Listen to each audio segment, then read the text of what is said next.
Bonjour, aujourd'hui je vous présente le jeu Dune Imperium, un jeu de stratégie à partir de 13 ans pour 1 à 4 joueurs et une durée de partie d'environ 90 minutes. Le jeu se déroule dans l'univers du roman où l'on retrouve les différentes maisons de l'Imperium sur la planète Arrakis. C'est un jeu de deck building et de placement d'ouvriers. Le plateau est divisé en plusieurs zones sur lesquelles vous placez vos agents. Cela vous permet de récupérer des ressources et de positionner des troupes pour combattre vos adversaires. En ressources, il y a, je mets ici, de l'eau, des épices et des solaris qui sont la monnaie de Dune. En plaçant un agent ici dans la zone Fremen, vous pouvez récupérer de l'eau ou des troupes. Dans la zone de Ben Gesserit, vous pourrez récupérer une carte intrigue ou détruire l'une de vos cartes pour en piocher de nouvelles à ajouter à votre main.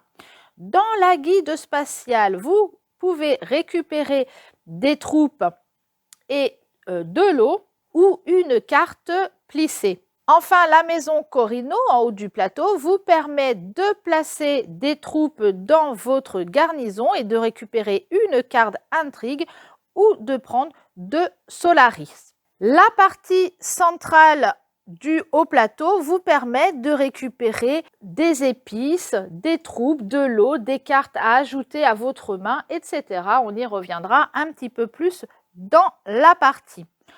En haut du plateau se trouve le Haut Conseil.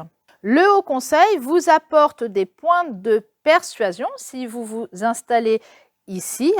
Le hall de l'oratoire qui est à côté ici vous permet de récupérer une persuasion et une troupe. Le manta ici, si vous placez un agent, vous permet de récupérer ce petit pion qui s'ajoute lors d'un tour et ainsi qu'une carte donc qui s'ajoute à vos agents.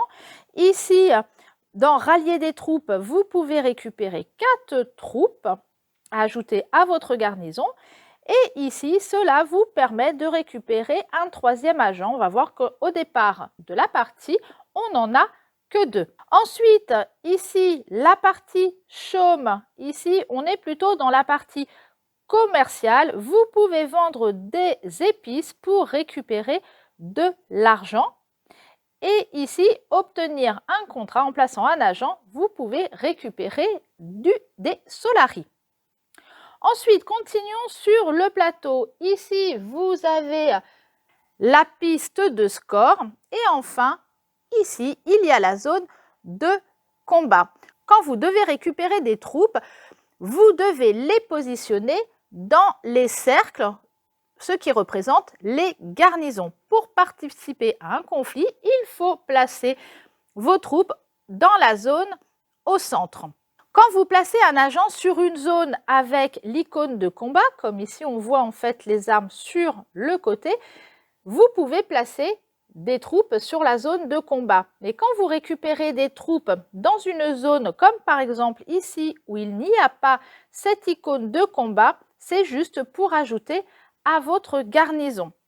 Quand vous prenez des troupes ici, donc vous les mettez les 4 dans votre garnison, ici on peut voir qu'on récupère donc une troupe et une eau. En plaçant un agent à cet endroit-là, on prend donc une troupe que l'on peut placer soit dans sa garnison, soit dans la troupe. Et à partir du moment où en plus on se place ici, avec une garnison, on peut placer deux autres troupes différentes. C'est peut-être pas très clair ce que je dis. Si par exemple celui-ci se place là, il va récupérer donc une troupe de sa réserve qu'il peut placer soit ici, soit là. Donc s'il veut combattre, il va placer là. Et en plus, comme il a la zone de combat, l'icône de combat, il va pouvoir placer jusqu'à 2 troupes supplémentaires. Donc je remets un petit peu, tout en place. Pour démarrer une partie, on va placer donc le jeton Manta à son emplacement et les jetons Alliance sur les cercles des 4 zones de gauche sur le plateau. On va préparer un deck de conflit en plaçant par ordre croissant une carte conflit niveau 1, 5 cartes conflit niveau 2 et enfin 4 cartes de conflit niveau 3 et donc on les place ici à cet emplacement. Les cartes non utilisées sont rangées. À chaque début de manche, la carte du dessus est révélée. Elle vous apporte des bonus ou ressources en fonction de votre position dans un combat. Si je retourne la première, ici, le premier pourra monter d'un niveau sur la piste de score, celui qui est en première position. Celui qui est en deuxième position, donc toujours on est dans le combat, prendra une carte intrigue et 2 Solari. Celui qui est en troisième position récupérera 2 Solari. Si vous jouez qu'à 3 joueurs, la place du troisième ne sera pas jouée, ne sera donc pas utilisée. Si 2 joueurs sont à égalité pour la première place, ils remportent tous les deux le gain de la deuxième place. Et à 4 joueurs, si 2 joueurs sont à égalité pour la deuxième place, ils remportent le gain de la troisième place. En haut du plateau, on place les cartes intrigues. Ces cartes sont de 3 types, complot, combat et fin de partie. Elles peuvent vous apporter des ressources ou retourner totalement la situation lors d'un combat, voire même de vous faire remporter la partie. Les cartes Imperium forment une pioche. On révèle les 5 premières. Ces cartes s'acquièrent avec les points de persuasion que l'on voit ici en haut à droite. Pour pouvoir récupérer pour pouvoir jouer une carte, il va falloir placer son argent où il y a l'icône qui se trouve sur la gauche. Ici, en jouant cette carte, je peux positionner un agent où on a l'icône verte ici, donc ça sera pour aller sur le Haut Conseil, ou alors le cercle vert ici pour mettre un agent à cet endroit, ou le triangle jaune pour jouer à cet endroit. Donc ces cartes, quand vous les achetez, elles s'ajoutent à votre deck et vous rapportent de la persuasion, des points de force, des ressources et peuvent avoir différents effets comme vous faire monter d'un niveau dans une alliance, piocher des cartes, etc. Enfin, il y a les cartes réserves qui sont de 3 types à trier et à placer en 3 piles. Il y a le contact d'Arrakis qui vous apporte de la persuasion, l'épice doit couler à flot qui vous rapporte des épices et l'espace plissé qui se récupère uniquement dans le guide spatial. Et ces cartes-là vous permettent de vous placer à l'endroit que vous le souhaitez puisqu'il y a donc toutes les icônes représentées. Chaque joueur récupère une carte dirigeant. Dessus, il y a 1 à 3 icônes qui se trouvent en haut. Pour une première partie, pour démarrer, on vous suggère de récupérer celles qui ont une seule icône. Chaque dirigeant a 2 capacités. Celle de gauche est utilisée comme décrite sur la carte. Celle de droite est activée quand le joueur joue sa carte chevalière. Chacun va récupérer son deck de 10 cartes, ici de départ, où il va y avoir une chevalière qui lui permet donc de jouer cette compétence-là. Il va y avoir de la reconnaissance, dague, donc là qui va donner plutôt du combat. Ici, de la persuasion. Il va y avoir de la diplomatie qui vous donne de la persuasion. Et à la recherche d'alliés qui vous permet de vous placer dans les factions de ce côté du plateau. Les arguments convaincants qui vous donnent 2 points de persuasion et enfin la dune de sable qui vous donne 1 point de persuasion. Comme vous le voyez sur ces cartes, il y a également donc les icônes qui vous permettent de vous placer seulement à certains endroits. Vous les mélangez et vous les placez sur la gauche de votre carte dirigeant. Après avoir fait une réserve avec les ressources, chaque joueur prend une eau et la place sur son dirigeant, sauf celui-ci où dès le départ, on lui dit donc sa compétence, vous commencez la partie avec ses ressources supplémentaires, une épice et un solari, donc que j'ai placé déjà sur sa carte. Et puis chacun va récupérer tout le matériel de sa couleur. Ses agents, donc dont l'un est mis de côté, c'est ce que je vous avais dit tout à l'heure, on peut les récupérer en se plaçant là. 2 disques dont l'un va être placé sur le 1 à 4 joueurs sur la piste de score, à 2 ou 3 joueurs, on va se placer sur le 0. Il va y avoir donc tous ces cubes-là, donc ces petits cubes où on va en placer un en bas de la piste de chaque faction, 3 dans sa garnison. Les autres sont donc des garnisons que l'on va récupérer au fur et à mesure de sa réserve pour les mettre, ses troupes, pardon, dans sa garnison ou dans la zone de conflit. Et il y a enfin 3 marqueurs de contrôle que chacun va récupérer et qui peut être placé à certains endroits comme ici. C'est ces 3 endroits-là d'ailleurs. Et quand on prend le contrôle d'un lieu, quand un agent, que ce soit le sien ou celui d'un autre joueur, se place là, on va gagner le bonus, la ressource qui est à côté. Ici, un solari, et ici, un épice. Donc, c'est à chaque fois que quelqu'un va à cet emplacement, tout en sachant qu'on ne peut pas être 2 sur un emplacement. Pour terminer, l'un des joueurs récupère le marqueur premier joueur et la partie peut démarrer. La manche se joue en 4 phases. La phase 1, c'est le début de la manche, consiste à révéler la première carte de la carte conflit. Ensuite, pioche 5 cartes de son deck pour former sa main.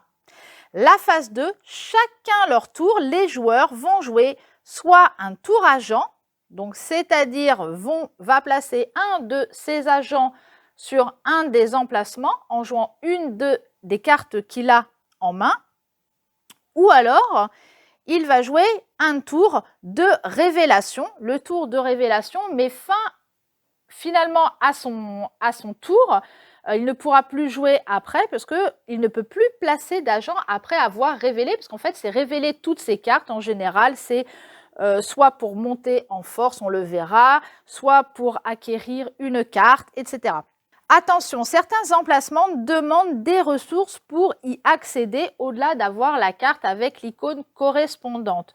Par exemple, ici, il vous faudra être monté de 2 influences sur la faction Fremen, donc avoir monté de 2 niveaux votre petit cube. Ici, par exemple, on vous demande de payer 2 os. Ici, une eau. Ici, 2 épices. Ici, 6 épices. Ici, 4 épices. Donc, à certains endroits, donc regardez, pensez à avoir les ressources nécessaires, sinon vous ne pourrez pas vous y placer. Ensuite, il y a la phase 3, c'est le combat. À partir du premier joueur, et ensuite chacun son tour, vous pouvez jouer vos cartes intrigue, combat et ajuster votre force. Une fois que tout le monde a passé, on passe à la résolution du combat en appliquant les effets de la carte conflit que l'on a révélée en début de la manche. Puis la carte est défaussée. Chaque troupe qui est entrée dans le conflit retourne dans les réserves des joueurs, mais pas dans les garnisons. Et la dernière phase, c'est la phase des faiseurs. Lors de cette phase, il faut vérifier les emplacements où il y a une petite icône, une petite image de corne comme ça. Si aucun agent ne s'y trouve, on place une épice. C'est-à-dire que ensuite, quand il y aura un agent qui s'y place, pour un deuxième tour par exemple, ici personne s'était mis dans le bassin, ce joueur-là s'y place, il récupère 2 épices plus celles-ci qui se sont accumulées. Il peut y en avoir un certain nombre au bout d'un moment. Donc des fois, ça peut être intéressant d'attendre, de ne pas s'y mettre tout de suite pour s'y placer au tour d'après. Et la phase, non, il y a encore une phase, excusez-moi, je vous dis que la phase 4, c'était la dernière. Il y a une 5e phase qui consiste à vérifier les conditions de fin de partie. Dès qu'un joueur atteint 10 points sur la piste de score ou si le paquet conflit est vide, sinon on prépare la manche suivante en remettant le manta s'il a été pris à sa place. Les joueurs récupèrent leurs agents. Le marqueur premier joueur passe au joueur suivant. Alors, on va faire un petit essai comme ça pour voir, enfin un petit tour pour voir comment ça se passe. Ici, c'est le premier joueur. Donc, on a d'abord retourné la carte conflit. Ah, il y a des choses que je ne vous ai pas dit, pardon. Ce sont ces petits marqueurs de conflit qu'il faut tous placer au premier emplacement ici de la piste de combat sur le 0 et vous la placez côté arme. Ici, hop, il y a le plus 20, c'est vraiment si on a monté sa force au-delà de 20, qu'on le retourne.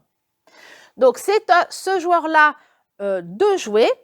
Donc, il va commencer par un tour. Il prend d'abord ses 5 premières cartes, 1, 2, 3, 4, 5, et il va regarder les cartes qu'il a pioché. Oh bah déjà, celle-ci lui donne de la persuasion. Ici, il peut se placer à un de ces endroits-là, donc à savoir ici en haut, et ici, il peut se placer là. Alors, il va regarder donc ces différentes cartes et voir où il peut se placer. Et par exemple, il se dit, bah, je vais faire une reconnaissance. Il va se placer à cet endroit-là, ce qui lui permet de récupérer une troupe qu'il va placer dans la zone de conflit. Et comme il est dans une zone où il y a le petit marqueur d'armes, comme ça, croisé, il peut récupérer maximum 2 troupes de sa garnison pour la rajouter dans la zone de conflit. Et en plus, il récupère une carte intrigue. Donc, il la prend. Il va la consulter.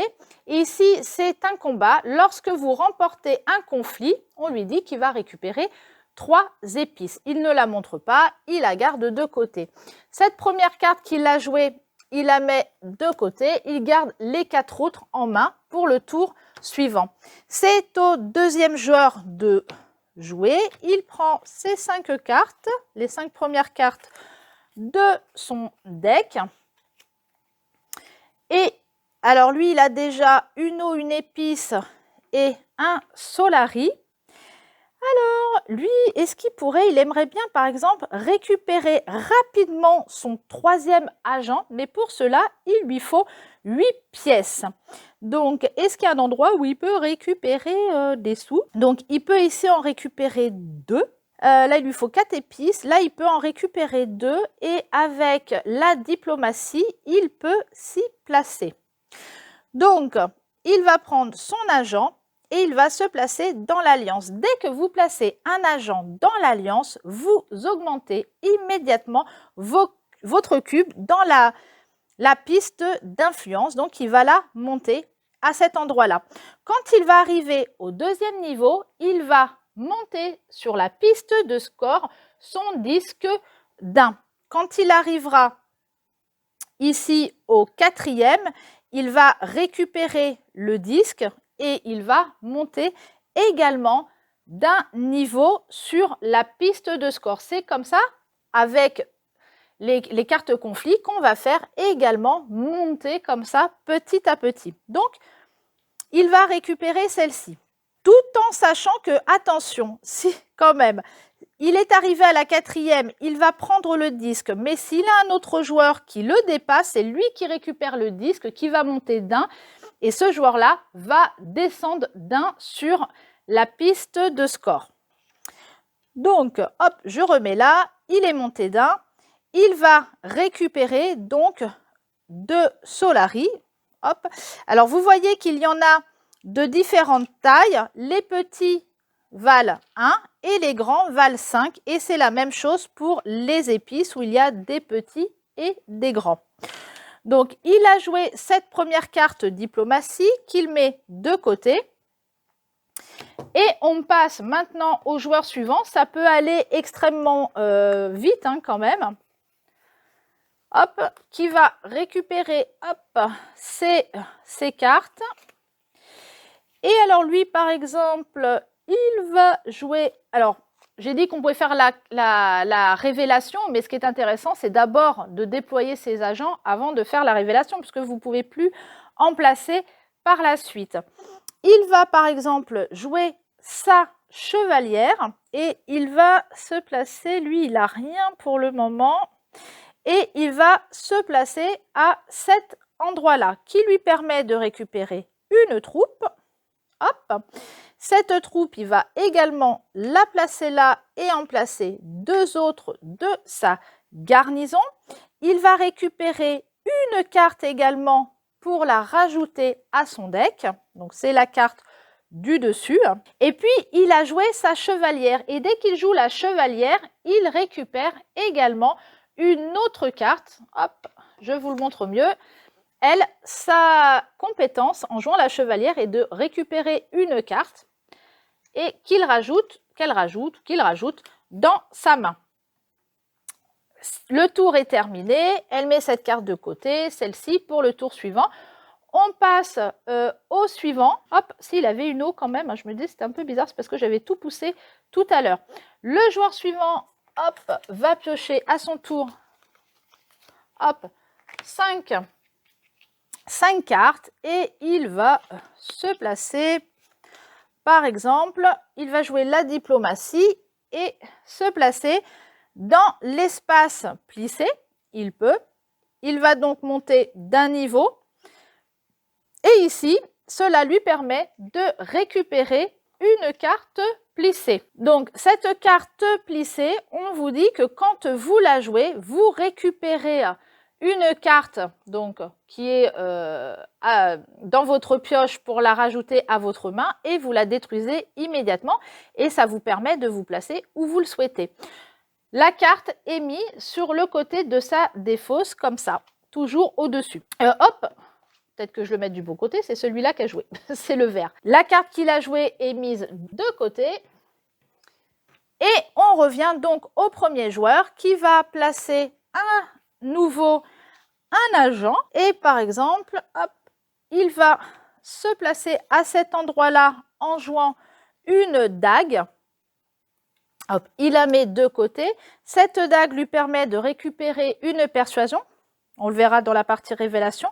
Et une troupe. Donc, il récupère encore une troupe de sa réserve et il met la dernière qu'il avait dans la garnison. Il a joué ses deux agents. On revient au second joueur. Il va jouer, hop, la dune des sables. Parce qu'il a que là, il n'a pas assez d'eau. Ah, bah, il peut sinon se mettre ici. Il va dépenser une eau qu'il va remettre dans la réserve générale et du coup, il va récupérer, hop, 2 épices. Et ça lui fait 3 épices, il pourra récupérer les 8 pièces pour récupérer son troisième agent au tour suivant. C'est sa stratégie et hop, il pose de côté. On revient au troisième joueur. Je ne sais pas ce que j'ai mis là les cartes. Non, c'était celle-ci parce qu'il en avait pioché plusieurs. Je suis un peu perdue. Vous passez de main en main comme ça. Donc, il va jouer sa diplomatie pour se placer ici.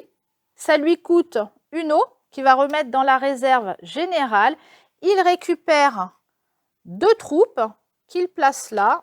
Et hop, et il va rajouter la dernière. Et il monte d'un sur la piste d'influence de cette faction.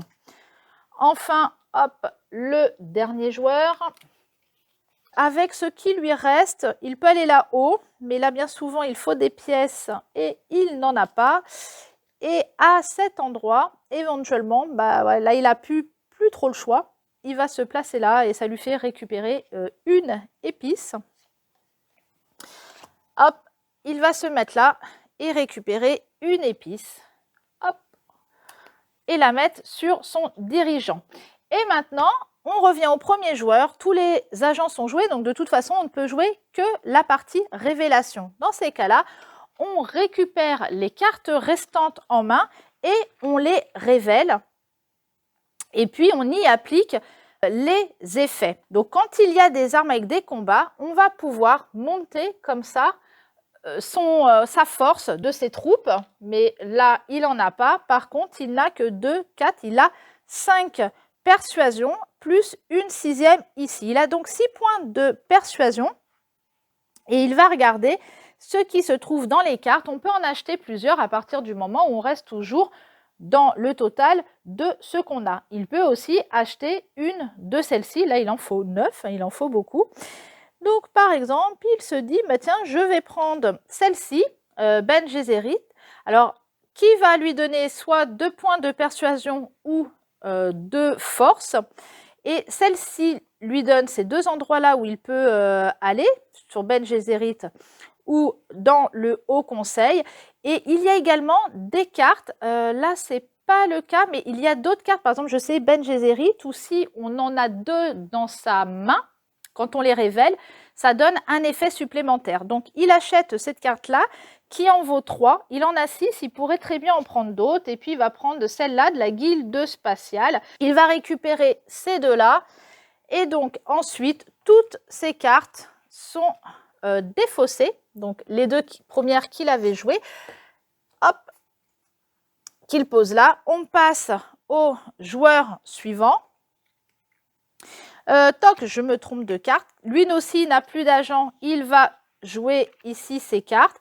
Ici, il a une force, sauf qu'on ne peut le mettre qu'à partir du moment où on a mis des troupes dans la zone de conflit, ce qui n'est pas son cas. Le rouge n'en a pas mis, donc celle-ci ne lui donne rien. Et il a, pardon, il faut remettre les cartes tout de suite, autant pour moi.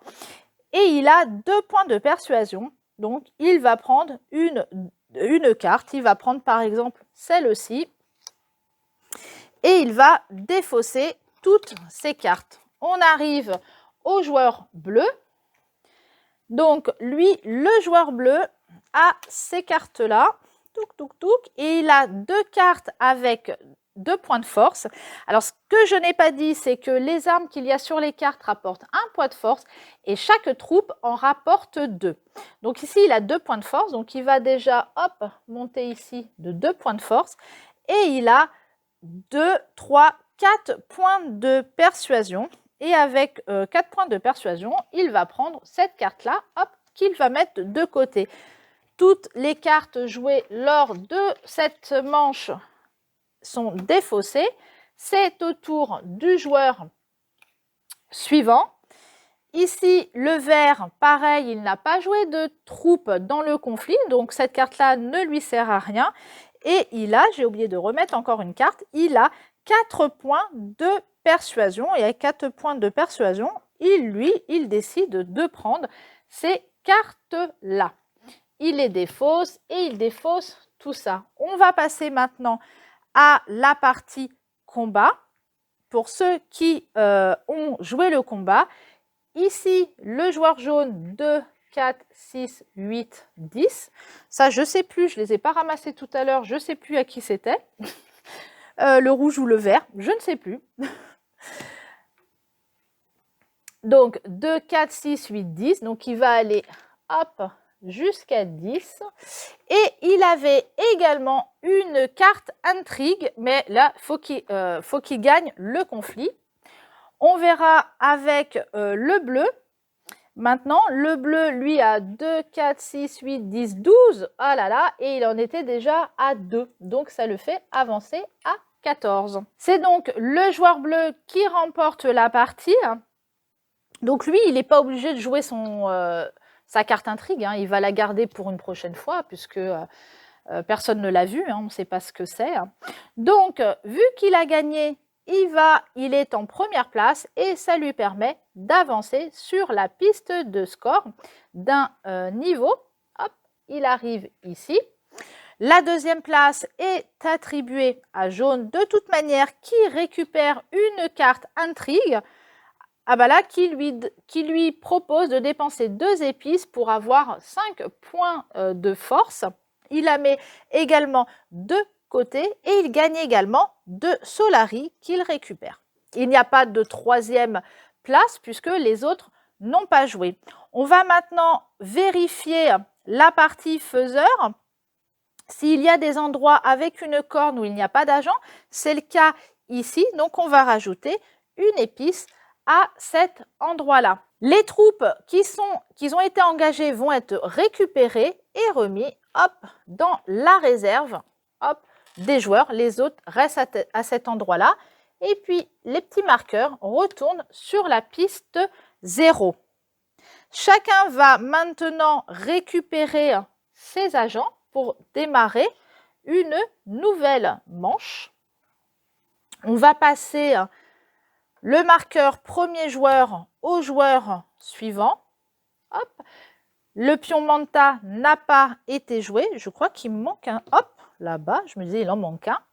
Chacun va maintenant récupérer 5 cartes pour entamer une deuxième manche.